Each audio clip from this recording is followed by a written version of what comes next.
Hi, in this video I'll walk you through creating breakout rooms and using breakout rooms in Zoom. Okay, so let's go ahead and log into Zoom. And what I've done is I've shared my screen, and it's just a blank screen. I was in a Moodle course, but then I just selected a new tab just to kind of get a clean screen over here.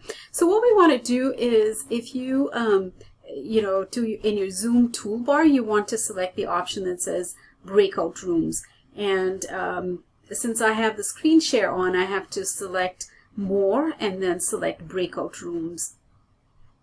And so what happens here is you have an option to go ahead and specify the number of rooms that you want. So on the right hand side, notice that I've got 4 different fake users over here, so that's why their video is hidden and they're also muted just to do a demo on Breakout Rooms. So the first option here is we decide how many rooms that we want. So depending on the size of your class, it might be just easy to select to have it automatically divide your students into couple rooms or 3 rooms depending on the number of participants that you have. So in this example, I'm just going to say automatic, create 2 rooms, so then the 4 users that are here will be distributed amongst the 2 rooms. You could also, if you have like a smaller class, you could also decide to manually go ahead and divide them up. So I'm going to leave this as automatic and select the option create rooms. So what you see over here is it automatically, as expected, it divides the breakout rooms and adds 2 people into each of the rooms. So let's take a look at the different options that we have here on our screen. So one of the things that you could do is you can move students if you want to. Let's say, for example, I want to move Kevin to breakout room 2. You could click on move to, and then you get the option to move to breakout room 2. If you have more breakout rooms, you would also see them listed here, so you can move Kevin to whichever room that you want to move him to. So notice how Kevin has been moved. I'm going to go ahead and move him back to breakout room 1. What you could also do is you can exchange students. So here, if you just want to exchange Kevin with another student, you go exchange, and you could select who you want to exchange him with. So, you have different options here. You also have the options to rename your breakout room 1 and breakout room 2. So just hover over breakout room 1 and you see the option to rename. So click on rename, and then you can go ahead and change the name of the breakout room. Some of the other options that you have is if we look down here where it says recreate, if you click on that, this gives us the previous screen that we had. So here you can go in and say, okay, I think I'd like to add 2 more rooms, and you can make that change right over here. So and then if you do go ahead and add another room, then you want to select the option that says recreate all rooms, so this room, the existing rooms, will reflect the change that you made. So some of the other options that you have is if you click on the options drop down list, you've got the first option is move all participants into breakout rooms automatically. So this is a good option to select. If you so what happens is if you select this option and then you click on the button that says open all rooms, that's over here, open all rooms, the students automatically will be added to the Zoom rooms. They won't be prompted to actually type in or make a selection to get into the rooms. So it would be good to have the first option selected. So allow participants to return to the main session at any time. So you as a faculty will be in the main room, and you can jump to any of the breakout rooms. And so if you want to give the students the option to come back to the main room if they need to get in touch with you about something, they could do so. So it depends on how you want your breakout room structured, if you want to select this option or not.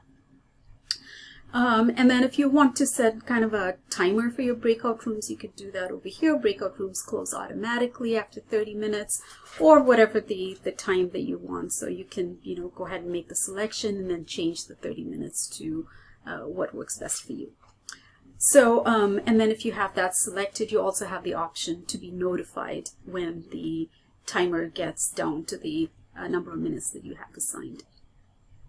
So the last option is really good. Countdown after closing breakout rooms. So what this basically does is if you've given your students 30 minutes in the breakout rooms, if you say countdown and then if you select 30 seconds before the 30 minutes, it would go ahead and bring up a timer in the rooms so the students can go ahead and wrap up their sessions. So this might come in handy.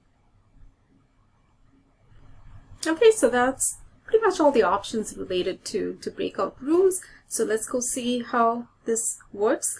What we want to do is notice how the names over here, there is nothing by here. So pretty soon you will you'll be notified that you know, the users are being assigned to the various breakout rooms. So we'll just watch this area here closely when I select open all rooms.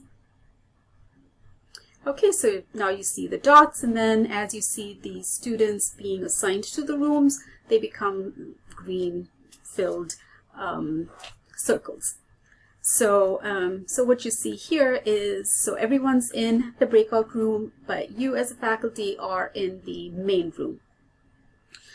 So you have the option to go ahead and join either one of these rooms, one at a time, obviously. You could do that. So if I want to join breakout room 1, I click on the join button, and it says, do you want to join breakout room 1? I could select yes, and I am going to go into breakout room 1. And so here I am in breakout room 1, and if I maximize this, you could see that there's only 2 people in here, and this makes sense because breakout room 1 had only 2 students in here, and they're participating. Join the breakout room. Anytime you're ready to leave, we click on the leave room, which is down and to the bottom over here, bottom right, the little button that says leave room. So I select leave room. And what you could do is, you don't want to end the meeting, you just want to leave the breakout room. So select the option leave breakout room, and that would take us back to the main room. Okay, so I left the other breakout room, and now I'm in the main room. And you can tell that I'm in the main room because if you look at the right hand list of your participants, I'm the only one in the participants room. And so over here, what you could do is if you need to send an email, or rather if you want to send a message to your students, you know, we don't want to type it up in the chat box, because if you type it in the chat box, you're the only one in the chat box, and so the students wouldn't see it. But rather what we want to do is where it says over here, broadcast a message to all, so we want to select that, and then we can type in our message. Say if the session is ending, you could just go ahead and post a message to them. So let's go ahead and do that. Okay, so I typed in a message over here. Let's wrap up in 5 minutes, and I select broadcast, and so the message reaches the students. I can't quite tell because I'm not in the room. So, but when you're 5 minutes or close to getting to a when you get to a stopping point here, you can go ahead then and select close all rooms. And you can see that all participants have been given 30 seconds to leave their breakout rooms, because that's what we set up when we initially set up the breakout rooms. So here's your countdown. All breakout rooms will close in 15 seconds. So let's see what happens over here. Everything works well. You should see the students back in the participant list on the right hand side. 5, 4, 3, 2, 1.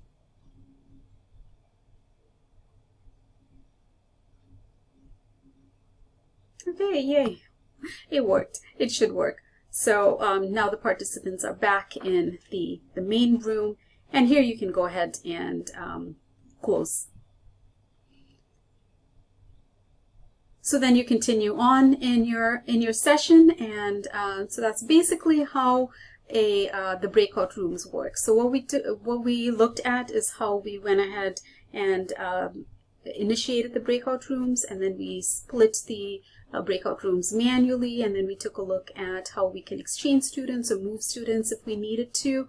And then we also took a look at the various options in the breakout rooms, and then finally we ended the breakout rooms. And so if you have any questions related to this, feel free to send me an email or send an email to moodle.lssu.edu. Thank you.